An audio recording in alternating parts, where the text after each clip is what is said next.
Сәлеметсіздерме? Мен Шаяхкебел Әнуарбекқызы. Менің жобам тақырыбы тоқыма өнері жаңашылдық пен дәстүрдің көпірі. Тоқыма өнері жіп, жүн, мақта және тағы да басқа талшықтарды пайдаланып жасалатын қолөнер түрі.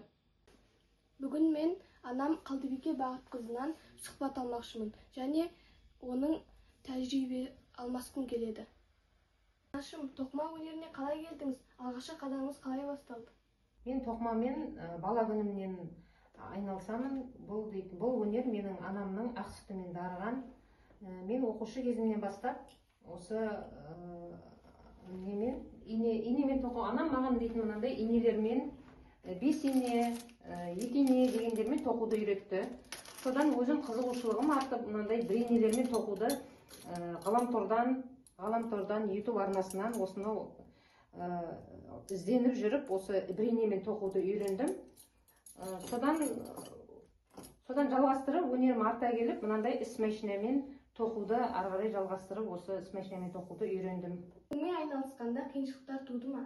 Әрине қиыншылықтары болады. Ол бірінші басында үйренгенде бірінші қиын болады. Мынандай узормен тоқылған нәрселердің, мысалы, узорынан шатасып кетесің, я бір бастарын ұмытып кетесің.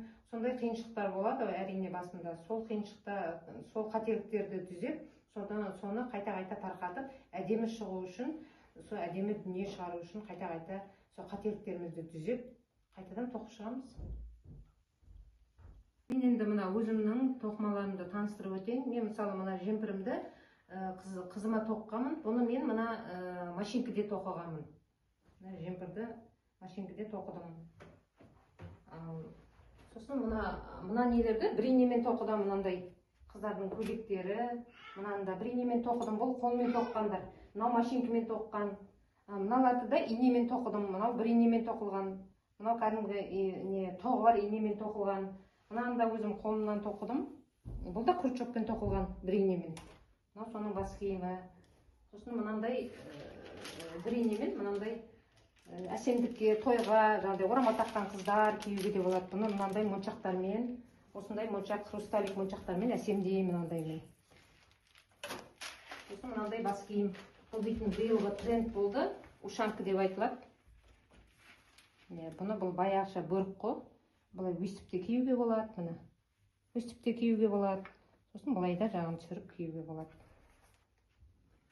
Мұны мысалы менің өзі квадратныйдан құралатын кардиган. Бұл өзіме тоққан этностильдегі тоқып жатқан кардиганым. Бұны жаңадан бастадым. Бұл әлі аяқталған жоқ. Мынау да сондай қыздардың жаңағыдай неде жазда осында киетін моншақтары бар. Қыздар неде киетін. Мынау қазіргі докер деп айтылады.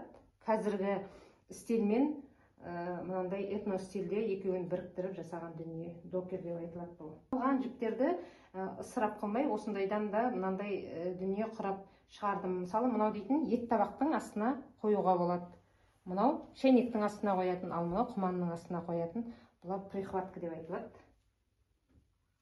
Мынау да сол қыздарыма тоққан бас киімім. Бұны мен қолдан тоқыдым.